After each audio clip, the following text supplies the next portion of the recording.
உண்மைதான்.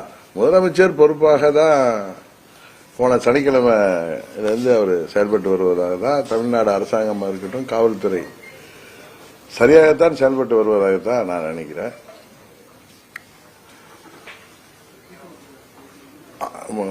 முதலமைச்சருக்கு ஒன்றும் யாரையும் கைது செய்துவிட வேண்டும் என்கிற நோக்கம் இருப்பதாக டே ஒன்ல இருந்து தெரியுது. அன்னைக்குமே நீங்க ஊடகத்தை சேர்ந்த நண்பர்கள்லாம் கேட்டப்போ கூட நாங்க அந்த ஆணையத்தோடைய அறிக்கை வந்த பிறகுதான் நாங்க மற்ற இதெல்லாம் முடிவெடுப்போம்னு சொல்லியிருக்காங்க. 41 உயிர்கள் அநியாயமாக உயிர் திறந்திருக்கிற நேரத்தில் எஃப்ஐஆர் போட வேண்டிய அவசியம் இருக்கு. அதுல கைதுகள் செய்ய வேண்டிய அவசியமும் அரசாங்கத்துக்கு இருக்கு.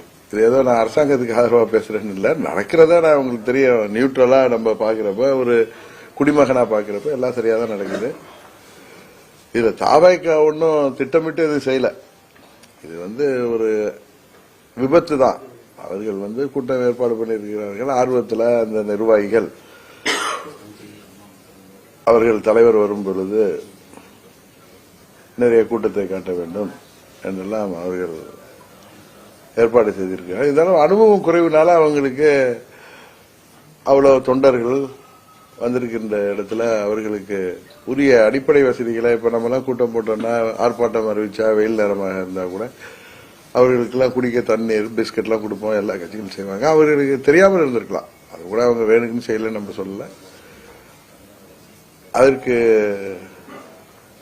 திரு விஜய் அவர்கள் அதுல அந்த விபத்தை பார்த்தது மிகவும் மனது உடைந்து போயிருப்பார். இது எல்லோருக்கும் உள்ளதுதான். அது அவங்க முதல்வர் அவர்கள் சொன்னது போல எந்த தலைவருமே அவங்க கட்சி தொண்டர்களோ நிர்வாகிகளோ